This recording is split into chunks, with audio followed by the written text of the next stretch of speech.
Olá pessoal, boa tarde. Vamos dar continuidade aos nossos vídeos de ciência e tecnologia dos materiais. Falando agora então sobre a última parte do módulo 3, na qual ainda se relaciona aí com materiais utilizados em células solares. Tá? Nós vamos estudar hoje, iniciar o estudo de materiais cerâmicos. Então, olhando do ponto de vista estritamente químico, o que será uma cerâmica? As cerâmicas serão compostos inorgânicos formados aí entre elementos metálicos e não metálicos, né? Elementos com tendência a formar cátions e elementos com tendência aí a formar ânions, tá? Eventualmente.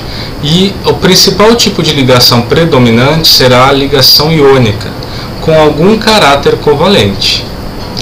Aqui já aparece um termo, né, que pode ser curioso, foi porque algum caráter covalente. Quando nós estudamos os tipos de ligações, colocamos em 3 caixinhas, né, que são ligações iônicas, covalentes e metálicas, mas a natureza é mais complexa que isso. Tá? Uma ligação que é predominantemente iônica, ela pode estar no meio do caminho entre o compartilhamento e a concessão de um elétron. Afinal de contas, tudo vai depender das posições relativas, né? O átomo não tem vontade própria, ele fala, não, agora eu vou compartilhar, agora eu vou ceder. Na verdade, a gente faz esses modelos mentais para tentar entender o caráter, né? Mas há coisas entre uma classe de ligação e outra, tá? Compostos, então, que formam frequentemente aí materiais cerâmicos são os óxidos, como a sílica, a alumina, o titanato de bário. Temos também os nitretos de silício, de ferro e de boro, por exemplo, e carbetos, formados aí com carbono e outros elementos, né? Outros elementos como silício e tungstênio, tá? Silicatos, né? Já envolvem sílica mais alumínio, por exemplo. Então, os minerais argilosos também, caulinita, e os aletos, que vão envolver halogênios ou elementos da família 7A. Por curiosidade, etimologicamente, a palavra cerâmica deriva da palavra grega kerâmicos, significando coisa queimada. Isso significa que desde a antiguidade já se percebia que esses materiais, por meio da queima, elevação de temperatura, adquiriam propriedades diferentes dos materiais que deram origem, como as fontes argilosas, por exemplo.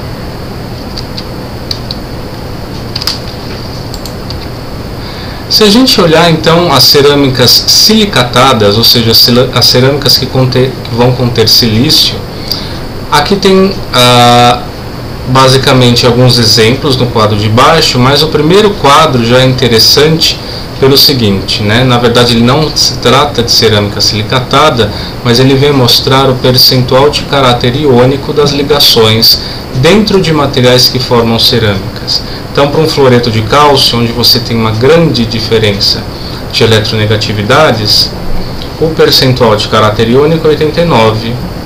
Óxido de magnésio, oxigênio e magnésio, já não tem tanta diferença de eletronegatividade como o composto anterior. Então, o caráter iônico é 73. Percebam que conforme a diferença de eletronegatividade cai, o percentual iônico diminui e o percentual covalente aumenta. Então, aqui seria 11% de percentual covalente, aqui seria 82, né? E aqui seria, por exemplo, 88, tá? Feldspatos, né? Então, a abundância de minerais na crosta terrestre. Percebam que os feldspatos aí ocupam um lugar de destaque. 58% é caracterizado aí como esse tipo de rocha, tá? Não foge do escopo da disciplina, aqui fica caracterizando cada tipo de mineral, tá? A classificação de feldspatos vocês devem ter visto já em geologia, tá? Então, se tiver interesse, ler sobre a estrutura, como eles se formam por metamorfismo ígneo, por exemplo, intemperismo, né? Nos livros de geologia vocês encontram amplamente este tema. E temos aí anfibólios, quartzo, que presente em 11% da crosta terrestre. Lembrar que o quartzo vai também formar aí as areias, Minerais argilosos, 10%, muito importante para a produção justamente de cerâmicas silicatadas. Carbonatos, aletos, olivinas vão ter uma porcentagem menor. As cerâmicas também vão formar estruturas cristalinas, e nós vimos que os sistemas cristalinos são aqueles que foram estudados, né? Mas em geral as estruturas das cerâmicas são mais complexas, né? Então a questão que se coloca é basicamente que tipo de estrutura elas vão formar. Uma das coisas que vai influenciar, dois parâmetros na verdade, é a magnitude da carga elétrica dos íons e o tamanho relativo. Por exemplo, essas estruturas onde há um contato efetivo entre cátion, que tende a ser menor porque perdeu elétrons, e ânions, que tendem a ser maior porque ganharam, quando há um contato, de fato, essa configuração é estável. Quando esse contato não existe, a configuração é instável. Percebam que é intuitivo pensar que quanto maior for o cátion, maior é a possibilidade de eu ter vizinhos aqui externos. Então, esses cátions aqui menores têm 2 vizinhos. Esse cátion maior aqui eventualmente vai ter 3, por exemplo. Para ter 4 ele precisaria ser ainda maior, certo? Então, se a gente olhar aqui, esse número de vizinhos, nós já vimos no estudo das estruturas cristalinas, né? Eles vão ser aí basicamente chamados também de número de coordenação, tá?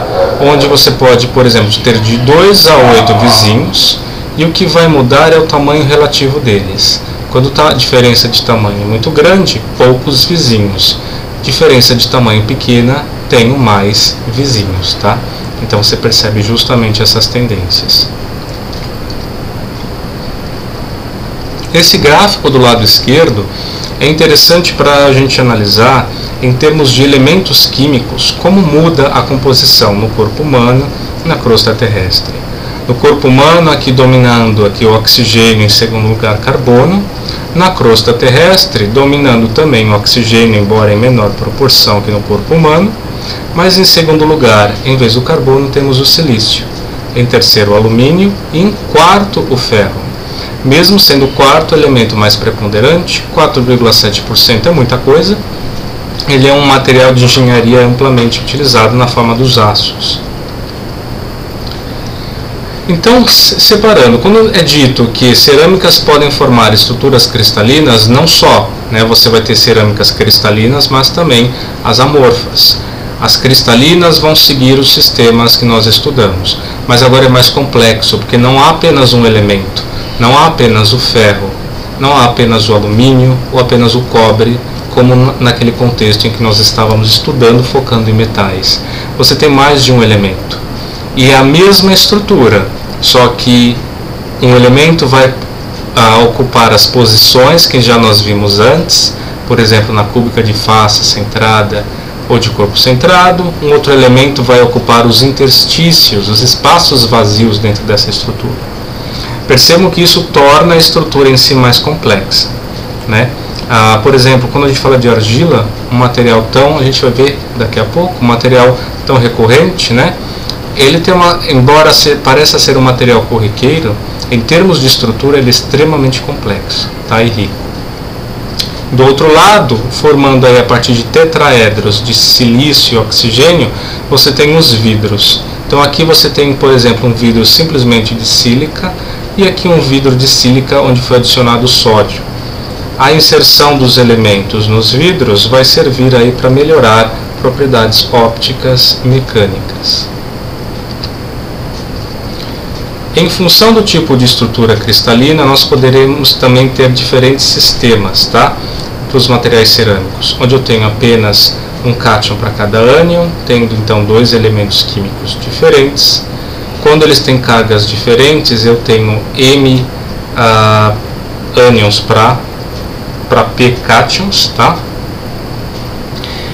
Aliás, o contrário, né? M cátions para P ânions, e eventualmente você pode ter aí 3 elementos distintos numa relação de M para N para P em termos de proporção, tá certo?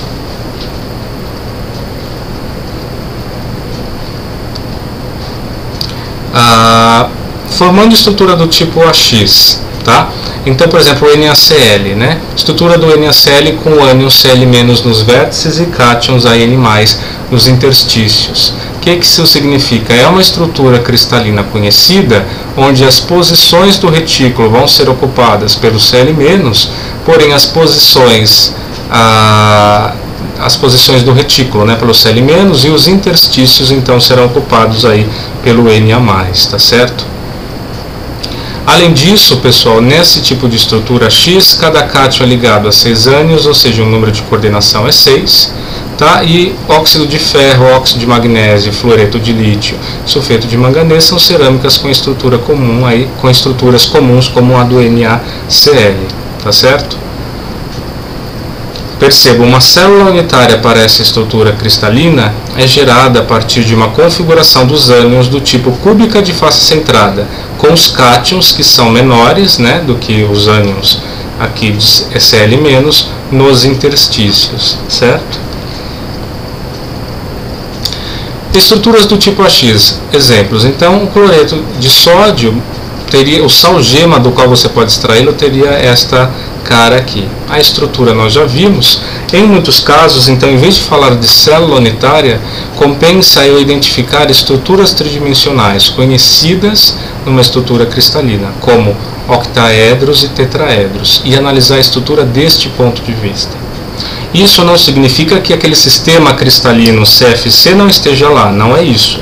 É que em muitos casos fica mais fácil o estudo de materiais a partir desses elementos geométricos, porque a estrutura cristalina formada por uma cerâmica tende a ser mais complexa do que a estrutura cristalina formada por um metal. Um outro exemplo, blenda de zinco, né? Você extrai então aqui basicamente o metal zinco. Perceba, zinco é um metal, mas a blenda de zinco, o sulfeto de zinco, vai ser um material cerâmico aí, basicamente, tá? Então aqui você tem, por exemplo, esfalerita, outro nome dela, né? O óxido de zinco é usado na fabricação de tintas, sulfato de zinco na fabricação de corantes, farmacologia, como cremes e pomadas lixiviantes, e é usado em tratamento de conservação da madeira, né? O aço galvanizado vai ser basicamente o aço com uma camada de zinco, o aço galvanizado. Tanto o aço inoxidável como o galvanizado são aços utilizados quando você pode ter problemas com corrosão, mas eles não são panaceias, não servem para tudo, né? Água do mar pode atacar aí basicamente o aço galvanizado, rompendo aí a camada de passivação que foi criada. E o aço inoxidável, por exemplo, pode ser sensível a cloro, tá? Então, o que você vai usar em cada caso depende, né, das condições às quais os materiais estarão expostos também. Quando você tem uma estrutura MP, então você tem basicamente uma razão M para P, né, entre o átomo A e X, por exemplo, lá era o Na+, Cl-, era 1 para 1, né? Aqui então a razão de cátions para ânions será M para P, tá? Então a estrutura do fluoreto de cálcio, por exemplo, um cátion para 2 ânions, tá? Vai ser um tipo de estrutura como este. Sempre que tiver número diferente de cátions e ânions, é esse tipo de estrutura. Exemplos: óxido de zircônia, óxido de urânio, óxido de plutônio. Daqui, por exemplo, você pode tirar elemento, não só esse óxido, né, mas elementos combustíveis aí para reatores nucleares. Óxido de tório. O número de coordenação, ou seja, o número de vizinhos neste caso, tende a ser aqui 8, tá? Exemplos de estruturas que formam materiais que formam estruturas cristalinas AMXP são a fluorita, com esse aspecto verde aqui, né, muito bonito, da qual você extrai o flúor, que tem aplicações industriais como fluidificante, né, ou melhorar o escoamento de escória na fabricação do aço, fabricação de alumínio, ligas especiais e também de flúor elementar, que é usado, por exemplo, aí nas pastas de dente, né. A estrutura mais complexa vai ser quando você tem, na verdade, 3 elementos químicos diferentes, tá? Sendo aí 2 cátions e um ânion. Então, BaTiO3 é titanato de bário. Então, tem o bário, titânio e oxigênio, cálcio, titânio e oxigênio, tá? Então, basicamente, o cátion metálico, por exemplo, no caso aqui, que nós estamos vendo do titanato de bário, as estruturas cristalinas, como que elas são organizadas? Você tem o menor dos cátions numa posição central, os demais ocupando ou o retículo ou interstícios, e perceba que isso vai formar, pessoal, se eu ligasse por pontos todas essas esferas verdes e azuis, eu teria um octaedro, né? Parte de cima, parte de baixo, tá? Geralmente são materiais de comportamento elétrico, né, eletromagnético complexo, e, por exemplo, materiais piezoelétricos, tá, são formados a partir dessa estrutura. O material piezoelétrico é aquele material que, a partir da aplicação de uma tensão mecânica, é gerada então uma corrente elétrica. Outro exemplo, então, na verdade, falando do titanato de bário, ele teria esse formato aqui de pó, tá? Esse pó branco. E a gente então entra agora no domínio das cerâmicas silicatadas, né? As cerâmicas que vão conter silício, tá? Os silicatos são materiais compostos principalmente por silício e oxigênio, dois elementos muito abundantes na crosta terrestre. E a maneira mais fácil de eu analisar esses elementos é justamente aí pela repetição de unidades tetraédricas aqui formadas por um átomo de silício e 4 de oxigênio, com uma carga aqui 4-. Isso só não significa que o material seja negativo, tá? Com cargas elétricas líquidas negativas. É que se você só olhar só essa estrutura, isso daqui tem uma carga 4-. Mas aí, ligados a outros tetraedros, no final o material será eletricamente neutro. Se você olhasse, pessoal, imagina que você está olhando, então, você virou aqui esse tetraedro, você tirou essa esfera, né, esse átomo de cima, você está só olhando um plano só de cerâmicas. Claro que um material como o vidro é tridimensional, mas imagina que você está olhando um plano só. É o que você está vendo aqui, então, uma planificação dessa estrutura. Você tem silício aqui, no centro dos tetraedros, e você tem oxigênio em cada um dos vértices. E os vértices, ou seja, os oxigênios, são compartilhados entre os tetraedros. Percebam que esse tetraedro compartilha oxigênio com este tetraedro compartilha oxigênio também com este, e assim sucessivamente. Vamos lembrar o conceito de material amorfo. Há alguma ordem, você está vendo aqui tetraedros, mas essa ordem é de curto alcance, não é uma ordem de longo alcance. Ao mesmo tempo que você vê alguma ordem, você vê assimetrias, espaços vazios, e essas assimetrias, justamente, o fato desses materiais serem amorfos, o vidro, né, que a gente vai estudar ser amorfo, permite a passagem de luz, por exemplo. Então, uma classificação possível para cerâmicas, tá? 7 categorias, sendo que não vamos conseguir discutir todas, demoraria muito. Vamos focar em algumas que são bem ilustrativas, né? Como vidros, produtos estruturais à base de argila, cimentos, e falar brevemente sobre cerâmicas avançadas. Além disso, você também teria louças brancas, materiais refratários, muito resistentes aí a mudanças de temperatura, e os materiais abrasivos. Então, vidros, pessoal. O que são vidros? São basicamente silicatos não cristalinos, formando esse tipo de estrutura, que também contém outros óxidos, como óxido de cálcio, óxido de sódio, potássio e alumínio. Estes outros óxidos adicionados influenciam as propriedades do vidro. Como exemplo, um vidro de cal de soda típico consiste em aproximadamente 70% em peso de sílica e o restante composto principalmente por soda, o óxido de sódio e aqui o óxido de cálcio, tá?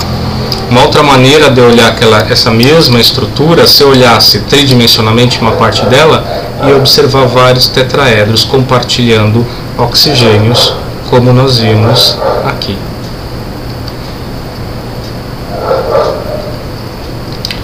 Agora a gente vai falar de um parâmetro que ele é muito importante para os materiais amorfos, assim como a temperatura de fusão é importante para o material cristalino.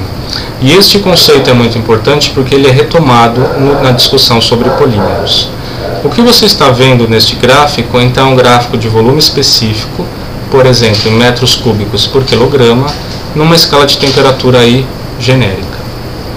A gente sabe que o material cristalino, né, ele é sólido, só que se você chegar numa temperatura suficientemente alta, ele vai fundir, né, e quando ele vira líquido, ele rompe essa estrutura cristalina, ocupa um volume maior no espaço. Logo, o volume específico dele aumenta. O material amorfo tem um comportamento mais complexo nesse aspecto. Haverá uma temperatura também onde ele ficará, entre aspas, mais mole, mas ele não vai perder totalmente ainda a sua estrutura. Mas depois também ele terá uma temperatura de fusão, mas perceba, as mudanças não são bruscas, como no caso de um sólido cristalino. O que houve aqui é uma mudança na inclinação da curva, de forma que este ponto, simbolizado por Tg, é chamado de temperatura de transição vítrea, né, porque foi definido aqui justamente no contexto dos vidros. Então, o que vai ser a temperatura de transição vítrea? Ela vai representar o ponto abaixo do qual o material amorfo é duro e frágil, por frágil significando que ele não apresenta ductilidade, e acima do qual ele é mole, ou seja, ele é moldável a partir daqui, porque isso representa um ganho de mobilidade da fase desordenada. Uma maneira de eu processar vidros na forma de placas ou chapas, né? Percebam uma geometria simples, é pelo meio do banho de estanho. Né? É muito difícil você ter um sólido sem imperfeições superficiais, né? Já um líquido sempre se ajeita aí, se você deixar parado, ele sempre vai formar uma superfície extremamente simétrica. Então é muito útil um banho de estanho. O que vai acontecer aqui? Você vai ter um material acima do seu ponto de fusão, aí ele vai entrar neste banho de estanho, ele vai começar a se solidificar. Só que como esse estanho líquido aqui, sua superfície é extremamente lisa, ele vai formar aqui essas superfícies extremamente lisas também. Ou seja, se você for usar isso para um espelho, melhor. Irregularidades que pudessem ser introduzidas aqui vão afetar as propriedades do meu espelho, certo? A seguir ele passa por roletes, né? Você tem uma galeria de recozimento, a gente vai ver o que é isso depois, e ele é cortado em tamanhos aí adequados, a laser, por exemplo, tá? Só para vocês terem uma ideia do gradiente de temperatura ao longo deste banho de estanho, é em torno aí de 500 graus, de 1100 graus até 600, sob temperatura e atmosfera controlada. Essa é uma técnica muito boa para placas, né? Espelhos de vidro. Nem todas as geometrias que a gente precisa são iguais a essa. Se você precisar de geometrias mais complexas, há outras formas de fazer isso, seria por prensagem de um material vítreo acima do seu ponto de fusão, aí um tarugo, e aqui seria uma prensagem mecânica. Aqui também é mecânico, só que em vez de ser por um material sólido, você vai pegar ar comprimido. Então aqui é uma prensagem, aqui é chamado basicamente aqui de sopro. Por exemplo, uma outra técnica bem importante para os vidros, né? O vidro ele pode ter propriedades ópticas muito boas, mas quebrar fácil. Como que eu consigo mexer nessa propriedade de forma a torná-lo mais resistente a um impacto, por exemplo? Aqui a gente vai ter então o que é chamado de vidro temperado, né? Ou promover têmperas dos vidros. Então o que vai acontecer com os vidros temperados?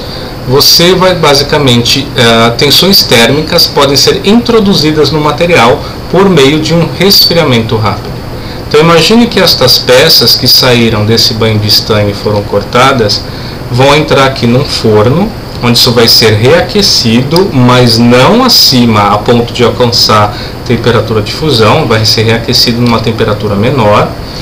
E logo após esse período de aquecimento, você vai ter sopradores que vão resfriá-lo rapidamente.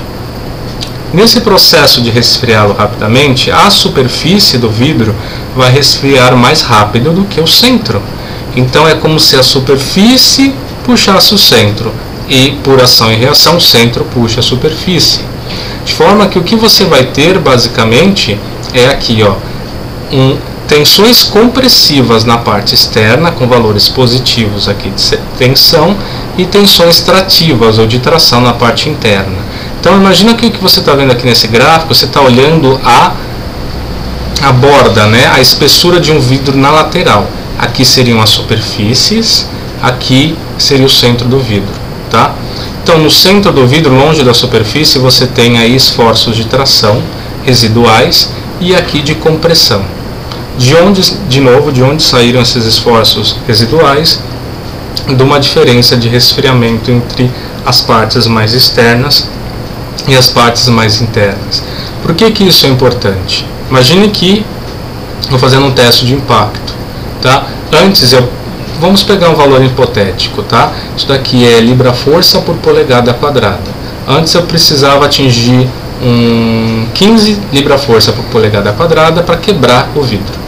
Só que a partir do momento que ele foi temperado, esse vidro está temperado, para alcançar o 15, eu começo aqui na escala negativa, porque tem um esforço residual de compressão. Então não é 15, eu não vou ter que jogar com uma força tal que produza essa tensão de 15. Eu vou ter que arremessar o projétil com uma força tal que supere aqui, vamos supor, aqui seriam 18, vamos aproximar. Esse 18 mais esses 15, né? Então seriam aí basicamente 33 libra-força por polegada quadrada, tá? Em vez de somente 15, como no caso inicial. Ou seja, se eu preciso arremessar o projeto com mais força para alcançar a tensão na qual ele quebra, né, na qual ele se rompe, isso significa que o vidro está mais resistente do ponto de vista mecânico. Produtos à base de argila, pessoal. Argila muito encontrada aí na crosta terrestre. Os produtos que podem ser formados são diversos, como tijolos, tubulações, materiais aí de louça, né? Eles não têm só argila. Eventualmente, esses materiais cerâmicos vão ter aditivos não plásticos que influenciam as propriedades durante o processamento e depois também, tá? Como o feldspato, que é aquele mineral que a gente viu que é um dos mais abundantes, tá? Ele serve aí como um fundente, ele consegue diminuir a temperatura para a fundição do material cerâmico, também quartzo. Produtos à base de argila, eu falei para vocês que são complexos, né? Então, caulinita, um mineral argiloso muito utilizado na louça chinesa, né? Na louça branca chinesa.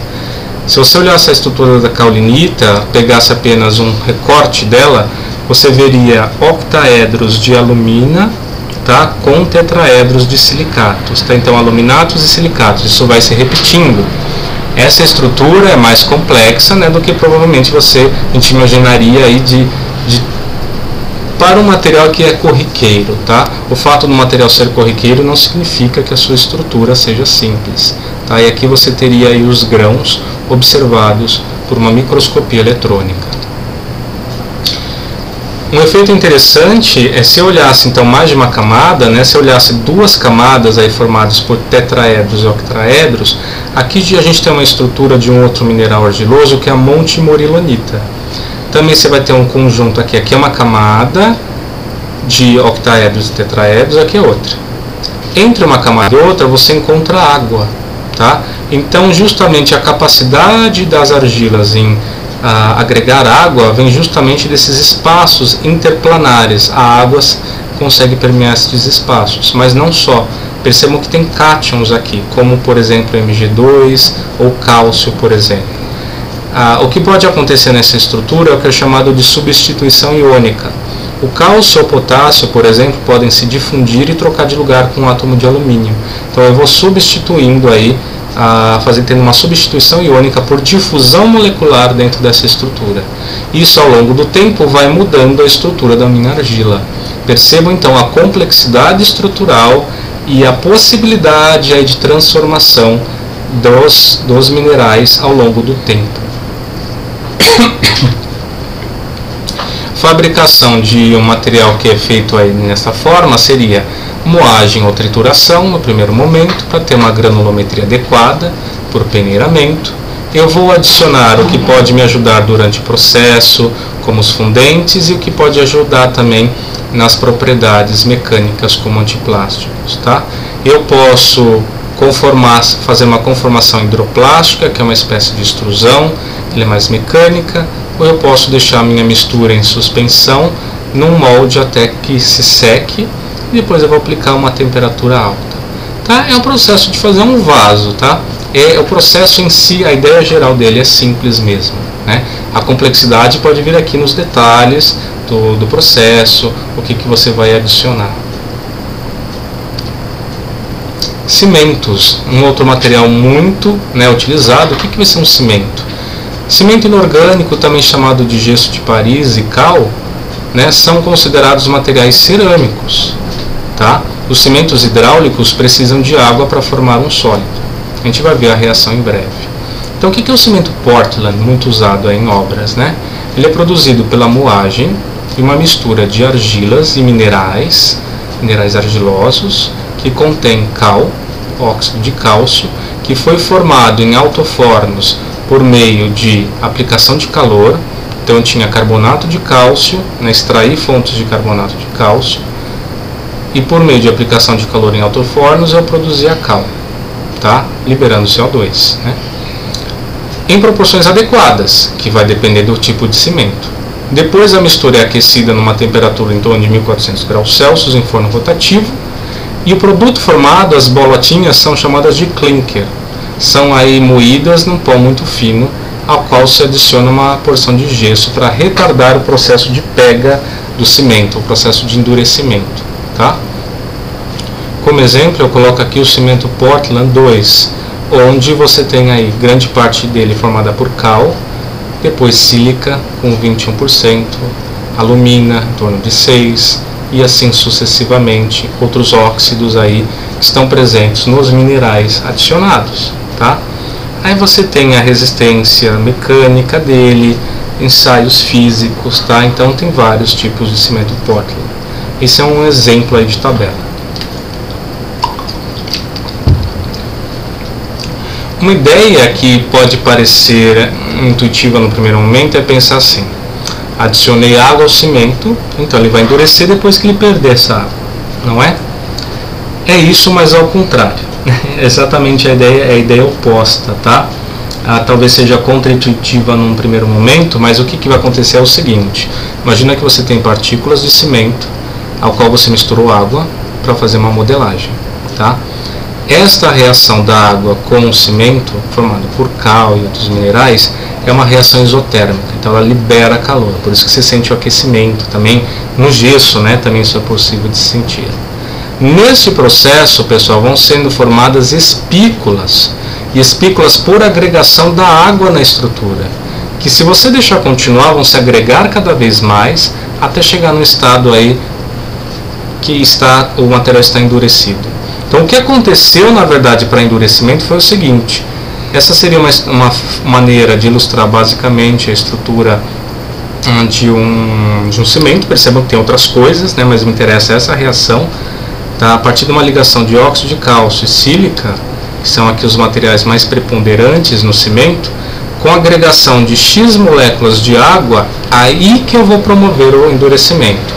É porque esta água não é uma água livre, é uma água ligada quimicamente. Quando essas moléculas de água se ligam quimicamente, elas vão endurecendo a estrutura e formando essas espículas, tá? Então o endurecimento do cimento não é devido à perda, mas sim à agregação química de água na estrutura.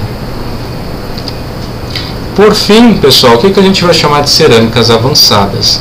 Todas as cerâmicas que foram ilustradas até o momento seriam consideradas cerâmicas tradicionais, mas eventualmente suas propriedades não são suficientes para as aplicações, por exemplo, aplicações em microeletrônica ou espaciais, tá? Então, cerâmicas tradicionais são basicamente aquelas em que a matéria-prima principal é a argila. Por sua vez, as avançadas possuem propriedades especiais ou aprimoradas para aplicações específicas, tá? Por meio de processamentos e materiais diferentes, não vão ser aluminosilicatos, tá? Geralmente possuem propriedades mecânicas superiores, alta resistência à corrosão e oxidação e propriedades ópticas, elétricas e magnéticas específicas. Por exemplo, você quer pesquisar aqui um substrato adequado para componentes eletrônicos. O que eu quero aqui? Eu sei que há dissipação de calor, né? Nada na natureza tem 100% de eficiência, há uma limitação termodinâmica e eventualmente até construtiva. Então parte da energia é liberada na forma de calor. Então eu quero dissipar esse calor. Ao mesmo tempo que eu quero dissipar o calor, eu não posso ter a condução de corrente elétrica. Você poderia pensar, bom, um bom condutor de calor é o metal, então vou ter um substrato metálico? Não, só que aí você tem um problema. Metal conduz eletricidade, você começa a ter correntes de fuga. E as correntes aqui nos microprocessadores são extremamente controladas, né? Isso aqui vai fazer cálculos, então tudo tem que ser milimetricamente pensado em termos de para onde vai a corrente, corrente, não corrente. É em cima disso que funciona toda a lógica binária. Então eu não posso ter um metal. Aí fala, uma cerâmica? Tá, aí a cerâmica é isolante elétrico, mas uma cerâmica tradicional também é isolante elétrico e térmico, ou seja, o calor não vai ser dissipado. Perceba que eu estou no gargalo. Eu não quero conduzir eletricidade, mas eu quero ao mesmo tempo dissipar calor rapidamente. Cerâmica tradicional não dá conta. Mas uma cerâmica a partir de nitrogênio e alumínio ou um carbeto de silício pode fornecer para você essas propriedades que você quer. Elas são formadas aí por meio de processos mais complexos, não são feitas com materiais que estão aí disponíveis naturalmente, né, como os produtos à base de argila, por exemplo. Então, obviamente, eles vão ser materiais mais caros também, específicos para a sua aplicação, tá certo? Então, com isso nós terminamos o módulo 3, tá? O próximo módulo tratará de propriedades mecânicas dos materiais. Espero que tenham gostado, bons estudos para vocês e até o próximo vídeo, pessoal. Tchau, tchau.